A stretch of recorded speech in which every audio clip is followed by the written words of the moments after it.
नमस्कार, मैं हूं अंजलि इस्टवाल। हमारे इस खास कार्यक्रम में आपका स्वागत है जिसमें हम आपको बताते हैं कि कोरोना वायरस से जुड़ी कौन सी खबर सही है, कौन सी महज अफवाह है। एक बड़ी खबर जो अब बनने वाली है वो 100 करोड़ डोज की है, यानी कि भारत में 100 करोड़ डोज का जो एक लक्ष्य है वो पूरा होने वाला है और भारत उसके करीब पहुंच रहा है। ये कहा जा रहा है कि कल दोपहर तक ये हो जाएगा। तो भारत में फिर भी जो नजर डालने के लायक आंकड़े हैं उनके मुताबिक अभी सिर्फ 20.5% आबादी को ही इस वक्त डबल डोज लग पाया है, यानी कि दोनों डोज जो होती हैं और उसको पूर्ण सुरक्षा जो है वो मिल पाई है। वहीं सिंगल डोज लेने वाले 50% से ज्यादा हैं और दुनिया में करीब 37% आबादी को इस वक्त डबल डोज लग चुका है। ऐसे में भारत दुनिया के मुकाबले, अगर आप देखें दुनिया के आंकड़ों के मुकाबले, तो थोड़ा पीछे चल रहा है, लेकिन 100 करोड़ डोज लगाने का आंकड़ा अब हम पूरा करने वाले हैं। इस पर चर्चा करने के लिए हमारे साथ प्रोफेसर अनीता रमेश चंद्रा जुड़ गई हैं जो कि अपोलो अस्पताल चेन्नई से हैं, और डॉक्टर लैंसलेट पिंटो जुड़ गए हैं जो कि महामारी विशेषज्ञ हैं हिंदुजा अस्पताल से। शुक्रिया आप दोनों का हमसे बात करने के लिए। डॉक्टर चंद्रा, शुरुआत आपसे करना चाहेंगे। एक बड़ी अचीवमेंट है ये भारत के लिए 100 करोड़ डोज की, इसे आप कैसे देखती हैं और साथ में भारत को अब यहां से किस दिशा में जाना चाहिए ताकि फुल प्रोटेक्शन सबको मिल सके? देखिए, अभी हमारा जो कोरोना का रेट्स थोड़ा कम है compare to what we were in May, June, July, और डेथ्स भी कम है, उसके साथ साथ स्प्रेड भी कम है। आर फैक्टर जो इन्फेक्ट वो भी अच्छे हैं बिकॉज हमारे तेजी से वैक्सीनेशन चल रहा है। काफी, आप जैसे बताएं, more than 50% has been given first dose. Okay, बाकी 20% के ऊपर सेकेंड डोज लग चुके हैं। सो लगभग एक herd immunity has developed in the country. So इसी वजह से दो हमारे पास बहुत सारे फेस्टिवल्स है, गैदरिंग्स है, इलेक्शन का रैलीज है, बहुत डेमोन्स्ट्रेशन। इसके अलावा भी अभी थर्ड वेव नहीं आया और थोड़ा बहुत कंट्रोल है। So but I request the government and all the agencies, we have to speed up vaccination. हमको पूरा देश को 100% वैक्सीन देना पड़ता है, वो दोनों डोज, बिकॉज एक डोज काफी नहीं है, बिकॉज योर एंटीबॉडी टाइटर कम होते रहते हैं और 2 डोज देने के बाद भी 6 मंथ्स के बाद भी वो एंटीबॉडी टाइटर। तो हम लोग अभी बात करने जा रहे हैं थर्ड डोज के लिए भी, वैक्सीन के लिए। So vaccination is the priority. इसके अलावा और कुछ हथियार नहीं है हमारे पास कोरोना वायरस से लड़ने के लिए। So and I request many other pharmaceutical companies to speed up vaccination manufacturing।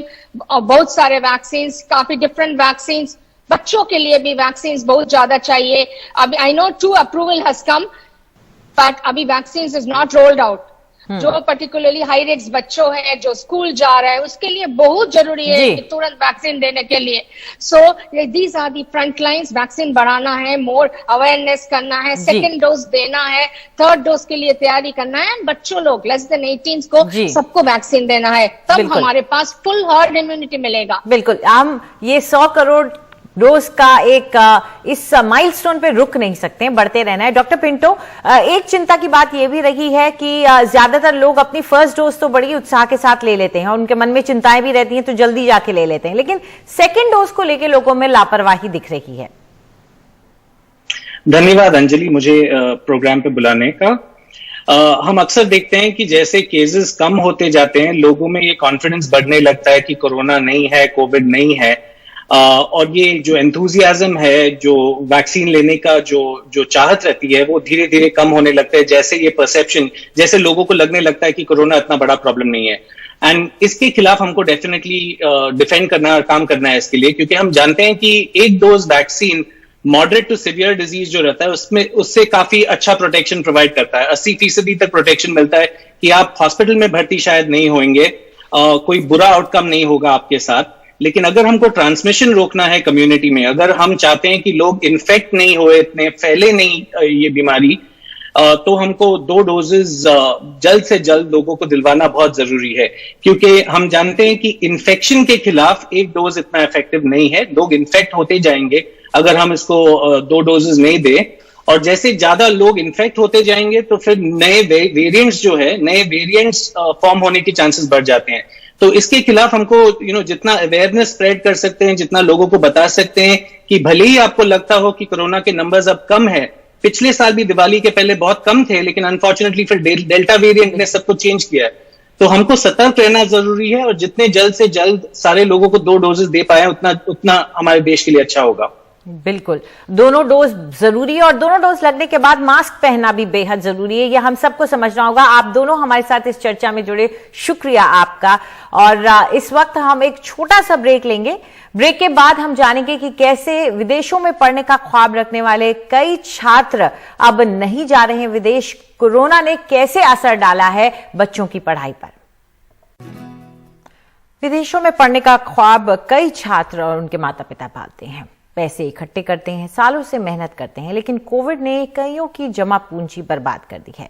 Corona के कम होते ही धीरे धीरे विदेशी यूनिवर्सिटीज के दरवाजे जरूर खुले, लेकिन कई परिवार आर्थिक तंगी की वजह से अपना सपना पूरा नहीं कर पा रहे हैं। 2020 का आंकड़ा बताता है कि स्टूडेंट वीजा में करीब 55% की गिरावट आई है। मुंबई की पूजा पाटिल मेडिकल शिक्षा के लिए रूस जाना चाहती थी। मजदूर परिवार ने बेटी के लिए पैसे इकट्ठा भी किए, लेकिन कोविड बीमारी और तंगी में जमा पूंजी खत्म हो गई। आकाश प्रवीण इंजीनियरिंग में मास्टर्स करने के लिए विदेश जाने की तैयारी कर रहे थे, पर कोविड के दौरान इनका सपना भी चकनाचूर हुआ। मुझे MBBS करना था, पर कोविड की वजह से कैंसिल हो गया, क्योंकि कोविड में ऐसा हो गया कि हम लोग को बाहर जाना भी मुश्किल हो गया। ना घर में कुछ खाने था, ना कुछ नहीं था। उसके वजह से जो पैसा भी हमने जमा किया था MBBS के लिए, पर वो नहीं हो सका। सो इसकी वजह से मुझे रशिया जाना था, तो वहाँ पे भी पैसा बहुत बोले थे, तो हम लोग जमा कर रहे थे, तो कोविड की वजह से मुझे जाने ही नहीं मिला। मुझे अब्रॉड में मास्टर्स करने के लिए जाना था, लेकिन कोविड के स्थिति में फाइनेंशियल इशू पे बहुत सारा प्रॉब्लम्स आया, और जो जमा पूंजी जमा कर रहे थे मेरे डैड मॉम मेहनत करके जो भी, तो वो सब पैसे कोविड में यहाँ पर मतलब हॉस्पिटल्स खाने के लिए मतलब उसमें खर्चे हो गए। मेरा सपना था कि मेरे लड़का बाहर देश में जाके इंजीनियर बने, बड़ा लड़की डॉक्टर बने, लेकिन क्या करें, हमारे पास ट्यूशन के लिए 1-1.5 लाख रुपए, हम लोग ओपन में है, हम लोग मजदूर आदमी है। हाँ, मेरे हस्बैंड भी मजदूरी करती है दूसरे का, वो सब बंद हो गया।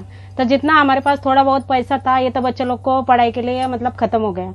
इतना परिस्थिति बेकार हो गई, तो एकदम मतलब क्या बताए कि मतलब कैसा हो गया ये, नहीं तो ऐसा दिन कभी नहीं आया। बताया जाता है कि 2020 में स्टूडेंट वीजा में करीब 55% की गिरावट देखी गई।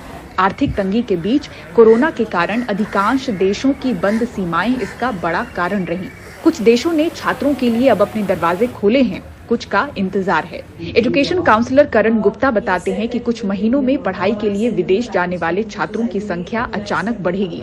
कोरोना की वजह से हजारों विद्यार्थी जिन्हें विदेश में पढ़ाई करनी थी नहीं जा पाए।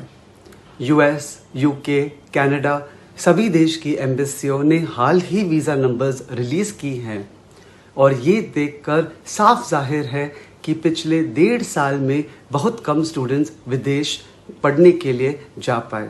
अभी दुनिया भर में सिचुएशन बेहतर हो गई है, और अब ये हजारों स्टूडेंट्स विदेश जाने की तैयारी में जुट गए हैं।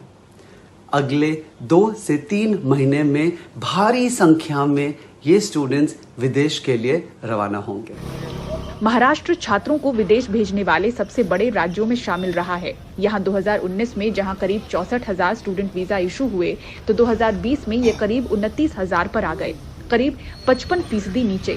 विदेशी सीमाएं पहले की तरह सामान्य होने तो लगी हैं, पर आर्थिक चोट में सुधार शायद लंबा और तकलीफ दे इंतजार हो। मुंबई से पूजा भारद्वाज, NDTV इंडिया। तो हमारे आज के कार्यक्रम में इतना ही। जाते जाते आपको याद दिला दें कि अपनी सेकेंड डोज खासतौर पे जरूर लगवाएं और मास्क जरूर पहनें। नमस्कार।